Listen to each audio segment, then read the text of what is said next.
version 3 started for stand-up മലയാളത്തിലെ ആദ്യത്തെ stand-up comedy show.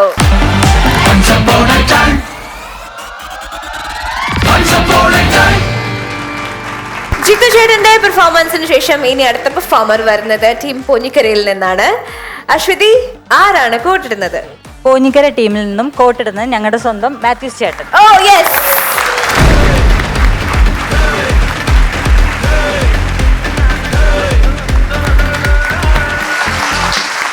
Noby സാറേ നമസ്കാരം.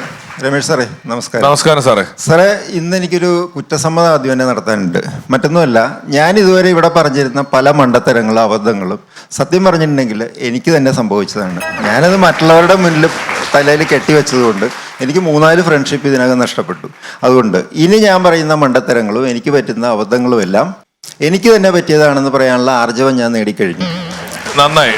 ഈ ടിനി ടോമിനും ഒരു ഫ്രണ്ട്ഷിപ്പ് നഷ്ടപ്പെട്ടു എന്നാണ് കേട്ടത്. അപ്പോൾ ഞാൻ എൻ്റെ ചെറുപ്പകാലത്തിൽ എനിക്ക് കുറേയധികം കഷ്ടപ്പാടും ബുദ്ധിമുട്ടും ഒക്കെ ഉള്ള ഒരു ബാല്യമായിരുന്നു. അപ്പോൾ 10ാം ക്ലാസ്സൊക്കെ കഴിഞ്ഞപ്പോൾ തന്നെ ഞാൻ പല ജോലികൾക്കും പോയി തുടങ്ങി. കുറേ നാൾ ഞാനൊരു പ്രൈവറ്റ് ബസ്സിൽ ഡോർ ഓഫീസറായിട്ട് പോയി. ഡോർ ഓഫീസർ എന്ന് പറഞ്ഞിട്ടുണ്ടെങ്കിൽ ചെക്കർ, കിളി. അപ്പോൾ ഒരു ദിവസം ഞാൻ ഡ്യൂട്ടി ചെയ്തുകൊണ്ടിരിക്കുകയാണ്. ബസ് പോയിക്കൊണ്ടിരിക്കുന്നു. ഞാനൊരു ബസ് സ്റ്റോപ്പിൽ ബസ് നിർത്തിയപ്പോഴത്തേക്ക് ഞാൻ ഡോറ് തുറന്ന് പുറത്തിറങ്ങി നിന്ന് ഇറങ്ങാനുള്ള ആൾക്കാരെ എല്ലാം ഇറക്കി, പുതിയ ആൾക്കാരെയൊക്കെ കയറ്റി. അത് കഴിഞ്ഞിട്ട് എന്തോ ഒരു ചിന്തപ്പാടിൻ്റെ പേരിൽ എനിക്കൊരു ചെറിയൊരു ചിന്തപ്പാട്. അപ്പോൾ എനിക്ക് പെട്ടെന്ന് കത്തൂല. അതാണ് ഈ പ്രശ്നം. ഞാൻ ഡോറ് പുറത്തുനിന്ന് അടച്ചിട്ട് വിസിൽ കൊടുത്തു. സംഗതി ബസ് പോയി. അപ്പോഴാണ് ഞാൻ ഓർത്തത് ഡോറ് ഞാൻ പുറത്താണല്ലോ നിൽക്കുന്നതെന്ന്. ഞാൻ പുറകെ ഓടി, ബസ്സിൻ്റെ പുറകെ ഓടി. അവസാനം കയറിയില്ല. അരമണിക്കൂർ കഴിഞ്ഞിട്ട് വന്ന ഒരു ബസ്സിൽ കയറിയിട്ടാണ് ഞാൻ അവസാനം സ്റ്റാൻഡിലെത്തുന്നത്. അപ്പോൾ ഞാൻ ഈ ജോലിയെല്ലാം കഴിഞ്ഞിട്ട് അന്നത്തെ കാലത്ത് രാത്രി 1:30-2 മണി വരെ റോഡിലിരുന്ന് വർത്താനം പറഞ്ഞ് കൂട്ടുകാരൊക്കെ ആയിട്ട് വർത്താനം പറഞ്ഞിട്ടൊക്കെ വീട്ടിൽ കയറുള്ളൂ.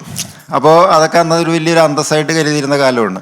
6 മണിക്ക് തന്നെ കൃത്യമായിട്ട് വീട്ടിൽ കയറി പ്രാർത്ഥന എത്തിച്ച് പഠിച്ചുകൊണ്ടിരുന്ന പിള്ളേരുടെയൊക്കെ മുന്നിൽ ഞങ്ങൾ വലിയ ഗമയിൽ അന്തസ്സായിട്ട് നടക്കും. അപ്പോൾ ഒരു ദിവസം അങ്ങനെ ഇരിക്കുമ്പോഴത്തേക്ക്, വീടിൻ്റെ അടുത്തൊരു കവലയിലാണ് ഞങ്ങൾ ഇരിക്കുന്നത്. ഒരു ദിവസം അങ്ങനെ ഇരിക്കുമ്പോഴത്തേക്ക് ഇവർ പറയുന്ന കാര്യങ്ങളൊന്നും എനിക്ക് അങ്ങോട്ട് കത്തുന്നില്ല. അപ്പോൾ എനിക്ക് ബോറടിച്ചു. അപ്പോൾ ഞാൻ വിചാരിച്ചു, അവിടെ ഞങ്ങളൊരു സ്ട്രീറ്റ് ലൈറ്റിൻ്റെ കുറച്ച് ഇപ്പുറത്തായിട്ട് മാറിയിട്ടാണ് ഇരിക്കുന്നത്. അപ്പോൾ ഞാൻ വിചാരിച്ചു ഏതായാലും ബോറടിച്ചത്, പിന്നെ ആ ബൾബങ്ങ് എറിഞ്ഞ് പൊട്ടിക്കാമെന്ന് വിചാരിച്ചു. ഞാൻ അവിടെ കിടന്ന് കുറേ കല്ലെടുത്ത് ഈ ബൾബിനിട്ട് എറിഞ്ഞു. ഒരു തരത്തിൽ ബൾബ് പൊട്ടണില്ല. എനിക്ക് ഉന്നം വളരെ മോശം. അപ്പോൾ ഇതെൻ്റെ ബുദ്ധിമുട്ട് കണ്ടുകൊണ്ടിരുന്ന ഒരു കൂട്ടുകാരൻ എഴുന്നേറ്റ് വന്നിട്ട് എൻ്റെ ഒരു കല്ല് വാങ്ങിച്ചിട്ട് ഒരൊറ്റ ഏറ് കൃത്യമായിട്ട് ബൾബ് കൂട്ടി. എന്നിട്ട് അവൻ തന്നെ പറയണേ, എന്തൊരു ഇരുട്ടൊന്നും കാണാൻ പറ്റണുള്ളൂ. ആകെ ഉണ്ടായിരുന്ന ഒരേ ഒരു ബൾബ് അവൻ തന്നെ എറിഞ്ഞു പൊട്ടിച്ചിട്ട് പറയണേ എന്തൊരു ഇരുട്ടൊന്നും കാണാൻ പറ്റണുള്ളെന്ന്. അപ്പോൾ അവനാണ് കിളി പോയത്, എനിക്കാണ് കിളി പോയത്. അപ്പോൾ ഞങ്ങൾ ഇങ്ങനെ ഇരിക്കുന്ന സമയത്ത് എന്തെങ്കിലുമൊക്കെ ചെറുതായിട്ട് കുറച്ചുകൊണ്ടേ ഇരിക്കുകയുള്ളൂ. പക്ഷേ അതിന് ഞങ്ങൾ സ്വന്തം കയ്യിൽ നിന്ന് കാശ് മുടക്കിയൊന്നും വാങ്ങിക്കാറില്ല. ഞങ്ങളിരിക്കുന്നതിൻ്റെ ഒരു 3-4 വീടപ്പുറത്തൊരു വീട്ടിൽ പ്രിയോരു മാവുണ്ട്. അപ്പോൾ പ്രിയോരു മാങ്ങ എന്ന് പറഞ്ഞാൽ അറിയാമല്ലോ, നല്ല രുചിയാണ്. അത് മാത്രമല്ല പച്ചയ്ക്ക് പോലും തിന്നാനായിട്ട് നല്ല മധുരം അതിന്. മാത്രമല്ല അത് മുകളിൽ മാത്രമല്ല അടിയിലത്തെ കമ്പുകളിലും അതിന് പൂക്കും. അപ്പോൾ നമുക്ക് നിന്നുകൊണ്ട് പറിക്കാം. അപ്പോൾ ഞങ്ങളിങ്ങനെ ഇരിക്കുമ്പോഴത്തേക്ക് ഇതിൻ്റെ സീസണിൽ ഇവരെല്ലാം ഉണങ്ങി കഴിയുമ്പോഴത്തേക്ക് ഗേറ്റും ചാടിച്ച് നിന്നിട്ട് കുറച്ച് മാങ്ങ പറിച്ചുകൊണ്ട് വന്ന് അതും കടിച്ചുകൊണ്ടിരുന്നാണ് ഈ വർത്താനം പറയുന്നത്. അപ്പോൾ ഈ വീട്ടുകാരന് ഇതറിയാം, അയാൾ അത് പിടിക്കാൻ വേണ്ടി കാത്തിരിക്കുകയാണ്. ആരാണ് ഈ മാങ്ങ പൊക്കിക്കൊണ്ട് പോകുന്നതെന്ന് പിടിക്കാൻ വേണ്ടി കാത്തിരിക്കുകയാണ്. ഞങ്ങളിതറിയാണ്ട് അന്ന് ചെന്ന് ഗേറ്റ് ചാടി മാങ്ങ അങ്ങോട്ട് പറിച്ചു കഴിഞ്ഞപ്പോഴത്തേക്ക് അയാൾ അകത്തുനിന്ന് വിളിച്ചു ചോദിച്ചു, ആരാന്ന് വിളിച്ചു ചോദിച്ചു. കേട്ടപടി എൻ്റെ കൂട്ടുകാരെല്ലാം ഓടി. എനിക്കത്ര അങ്ങോട്ട് കത്തിയില്ല. ഞാൻ അവിടെ തന്നെ നിന്നു. എന്തോ ഒരു ചിന്തപ്പാടിൻ്റെ പേരിൽ ഞാൻ അവിടെ തന്നെ നിന്നു. അയാൾ വീണ്ടും വിളിച്ചു ചോദിച്ചു, ആരാന്ന് ചോദിച്ചു. ഞാൻ പറഞ്ഞു ഞാനാന്ന് പറഞ്ഞു. ഞാനെന്ന് വെച്ചാൽ മാത്യൂസ്. ഏത് മാത്യൂസ്? ഇറക്കത്തിലെ മാത്യൂസ്. അപ്പോഴാ ഓർത്തത്, ദൈവമേ വീട് വരെ പറഞ്ഞു കൊടുത്തല്ലോ. ഓടി കൂട്ടുകാരുടെ അടുത്ത് വന്നിട്ട് ഞാൻ പറഞ്ഞിടാ, ഒരു അപകടം വരുമ്പോഴത്തേക്ക് നിങ്ങൾ മാത്രം രക്ഷപ്പെട്ടാൽ പോരാ, ബാക്കിയുള്ളവനും കൂടി അറിയിക്കണം എന്ന് പറഞ്ഞു. അപ്പോൾ അവർ ചോദിച്ചു എന്താണ് അവിടെ സംഭവിച്ചതെന്ന് ചോദിച്ചു. ഞാൻ കാര്യങ്ങളൊക്കെ പറഞ്ഞു. അപ്പോൾ അവൻ അതിലൊരുത്തൻ ഇങ്ങോട്ട് എഴുന്നേറ്റ് വന്നിട്ട് ചോദിച്ചടാ, നീ ഞങ്ങളെയും കൂടി പിടിക്കാനായിട്ട് ഫുൾ അഡ്രസ്സും പറഞ്ഞു കൊടുത്തിട്ടാണല്ലേടാ വന്നേക്കണമെന്ന് ചോദിച്ചു. നേരെ മുന്നേ വന്ന് നിന്നു. ഫസ്റ്റ് ഇടി കൂമ്പിനിട്ടായിരുന്നു. അത് നമ്മൾ കൂമ്പിട്ട് തന്നെ ബ്ലോക്ക് ചെയ്തു. അതുകൊണ്ട് വലിയ കുഴപ്പം വന്നില്ല. പിന്നെ ഒരു 3 ദിവസത്തേക്ക് ഇത്തിരി കുനിഞ്ഞ് നടക്കേണ്ടി വന്നു. വേറെ കുഴപ്പമൊന്നും ഉണ്ടായില്ല. പക്ഷേ അവനത് ചെയ്തിട്ടും ഞാനൊരു അക്ഷരം പോലും മിണ്ടിയില്ല. എന്താ കാര്യമെന്നറിയോ? മിണ്ടി അവൻ ഇനി ഇടിക്കും. എനിക്കറിയാം അവൻ്റെ സ്വഭാവം അതാണ്. അങ്ങനെ ആ കാലഘട്ടം എല്ലാം കഴിഞ്ഞു. അപ്പോൾ എനിക്ക് ഡിഗ്രി എടുക്കണമെന്ന് വലിയ ആഗ്രഹമായിരുന്നു. അങ്ങനെ ഞാൻ മരേസ് കോളേജിൽ ചേർന്നു. ഞാൻ ഡിഗ്രി പാസ്സായി. അപ്പോഴത്തേക്ക് എനിക്ക് ഭയങ്കര ബുദ്ധിയൊക്കെ ആയി. നല്ല രീതിയിൽ ബുദ്ധിയൊക്കെ വളർന്നു. ആ സമയത്ത് ഞാൻ യൂട്യൂബിലൊരു വീഡിയോ കണ്ടു. അതൊരു സ്വഭാവ രൂപീകരണത്തിനുള്ള ഒരു വീഡിയോ ആണ്. അതിൻ്റെ പേര് അഫർമേഷൻ ആൻഡ് വിഷ്വലൈസേഷൻ എന്നാണ്. അതിൻ്റെ തിയറി ഇതാണ്: നമ്മളെ എപ്പോഴും നമ്മൾ നല്ല ഒരു വ്യക്തിത്വമുള്ള ഒരാളെ പറ്റി എപ്പോഴും മനസ്സിൽ ചിന്തിച്ചുകൊണ്ടിരുന്നിട്ടുണ്ടെങ്കിൽ നമ്മുടെ സ്വഭാവത്തിലും അതുപോലെയുള്ള മാറ്റം വരും അതാണ് തിയറി. കാരണം നമ്മുടെ ഉപബോധ മനസ്സത് വിശ്വസിച്ച് പോകുന്നതുകൊണ്ടാണ്. അപ്പോൾ ഞാൻ നോക്കിയപ്പോൾ കൊള്ളാം, നല്ല ഒരു ഇതാണ്. അങ്ങനെ ഞാനും ഒരു റോൾ മോഡലിനെ കണ്ടുപിടിച്ചു.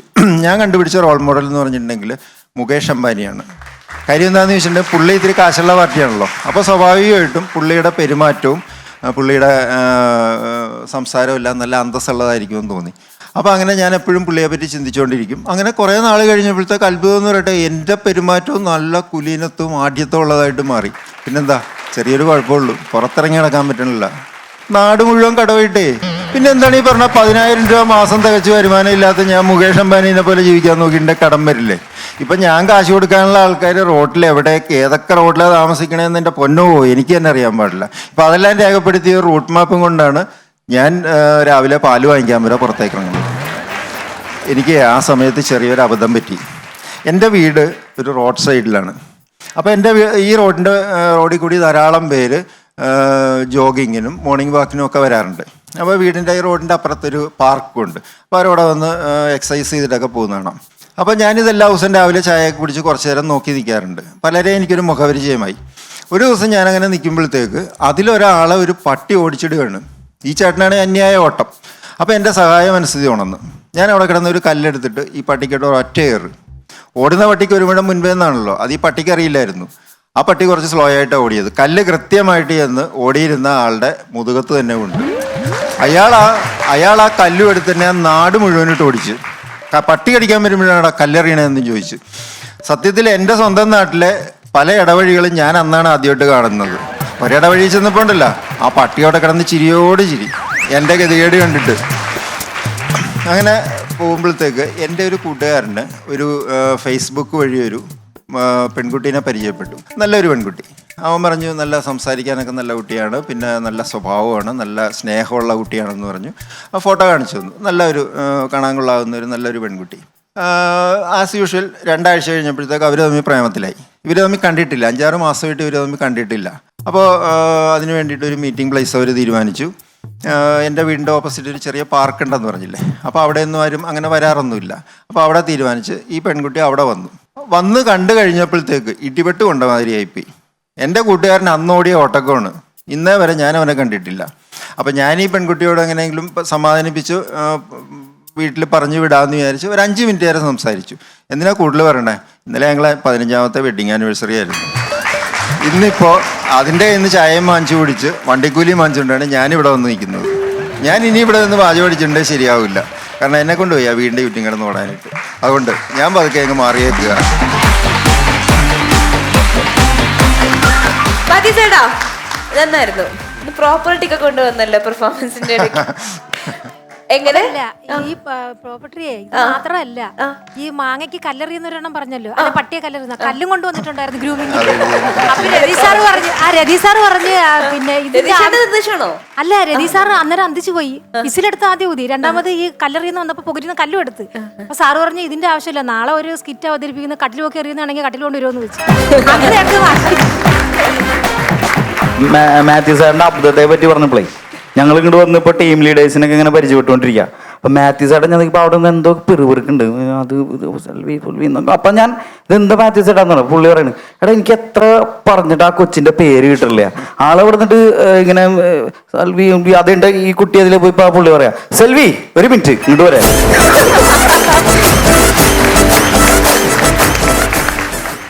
പെർഫോമൻസ് എങ്ങനെയായിരുന്നു ചേട്ടാ? നല്ല പ്രകടനമായിരുന്നു. ചേട്ടന്റെ മുൻകാല പ്രകടനങ്ങളെ പോലെ തന്നെ ഇരുന്നു. ഈ മുൻകാല പ്രകടനങ്ങളെ പോലെ തന്നെ ഇരുന്നു എന്ന് പറയുന്നത് അത്യാവശ്യം നല്ലതുമാണ്, അതിൽ ഇച്ചിരി ദോഷമുണ്ട്. നമ്മളൊരു മത്സരം എന്നുള്ള നിലയിൽ നമ്മൾ മുന്നിലേക്ക് പോയിക്കൊണ്ടിരിക്കുമ്പം നിങ്ങളുടെ ആദ്യത്തെ എപ്പിസോഡ് കണ്ടാലും 2ാമത്തെ എപ്പിസോഡ് കണ്ടാലും 3ാമത്തെ എപ്പിസോഡ് കണ്ടാലും നമ്മളുടെ പ്രകടനം ഒരുപോലെ ഇരിക്കുന്നു എന്ന് പറയുന്നത് അനുസരിച്ച് ബാക്കിയുള്ളവ മാറിക്കൊണ്ടിരിക്കുമ്പം നമ്മൾ ഒരുപോലെ നിന്ന് കഴിഞ്ഞാൽ വലിയ പ്രശ്നമുണ്ട്. ബാക്കി ഗംഭീരമായിരുന്നു. Thank you. നോബി ചേട്ടാ, മാത്യു ചേട്ടൻ എവിടെയാണ്? വീട് എവിടെയാണ്? പനങ്ങാട് താമസിക്കും. പനങ്ങാടാണ്, അവിടെ തന്നെ. നന്നായിരുന്നു കേട്ടോ. രമേശ് ചേട്ടൻ പറഞ്ഞ പോലെ കുറേ ഹ്യൂമർ ഉണ്ടായിരുന്നു. ആ ഹ്യൂമർ അതിൻ്റെ പഞ്ചിൽ ഒന്ന് റിയാക്ഷൻസും കൂടെ കൊടുത്തു കഴിഞ്ഞാൽ നമുക്ക് പെട്ടെന്ന് ഒരു ഫീൽ കിട്ടും.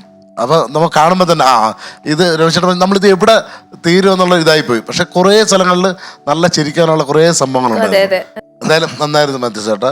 കാര്യം ഫൈനൽ എടുക്കാറായി. ഒന്ന് നോക്കി കഴിഞ്ഞാൽ കയറാം. All the best. നല്ല കമന്റ്സ് ആണ്. നമുക്ക് കുറച്ചുകൂടെ ഒന്ന് എൻഹാൻസ് ചെയ്യാൻ പറ്റുന്ന കാര്യങ്ങളാണ് പറഞ്ഞത്. ശരി, മാത്യു ചേട്ടന് എത്ര മാർക്സ് ആണ് ലഭിക്കുന്നതെന്ന് നോക്കാം. രമേശ് ചേട്ടാ 44. 44 out of 50. 45. 45 out of 50. അപ്പോൾ ടോട്ടൽ 89 മാർക്സ് ആണ് ലഭിച്ചിരിക്കുന്നത്. 89 out of 100.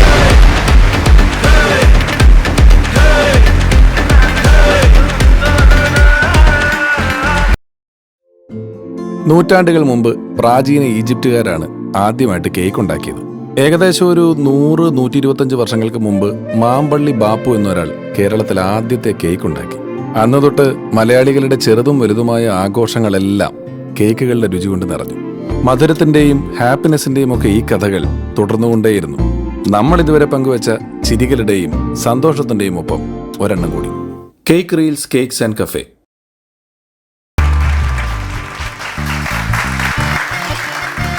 നമസ്കാരം. നമസ്കാരമുണ്ട്. എന്താ മാവാ?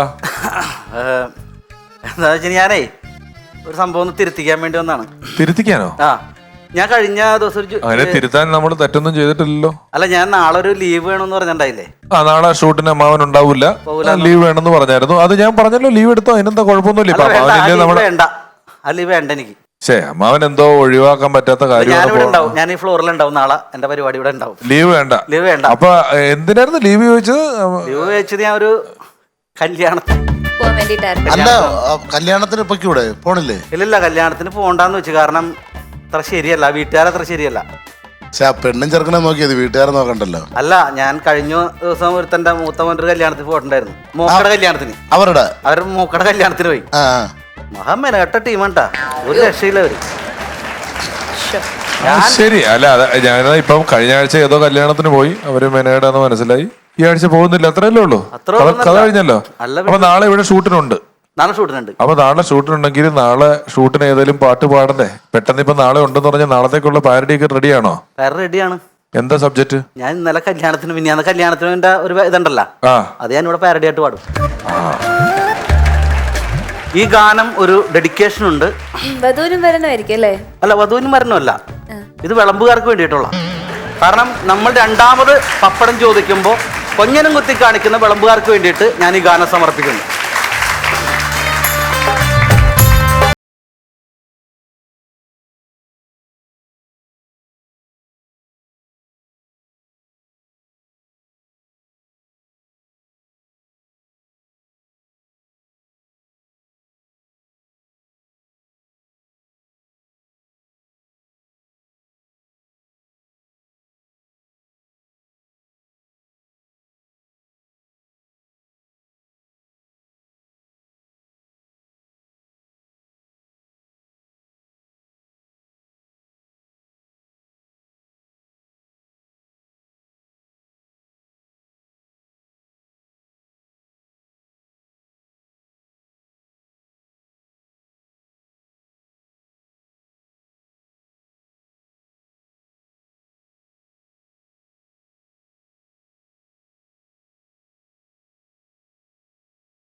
മത്സരം കഴിയുമ്പോൾ ജിതു ചേട്ടൻ സ്കോർ ചെയ്തിരിക്കുന്നു 94 മാർക്സ്. ഒപ്പം മാത്യു ചേട്ടൻ സ്കോർ ചെയ്തിരിക്കുന്നു 89 points. Very well done. Once Upon a Time season 3യുടെ വിജയികളെ കാത്തിരിക്കുന്നത് ആകർഷകമായ സമ്മാനങ്ങളാണ്. ഒന്നാം സമ്മാനം 7 lakh rupees.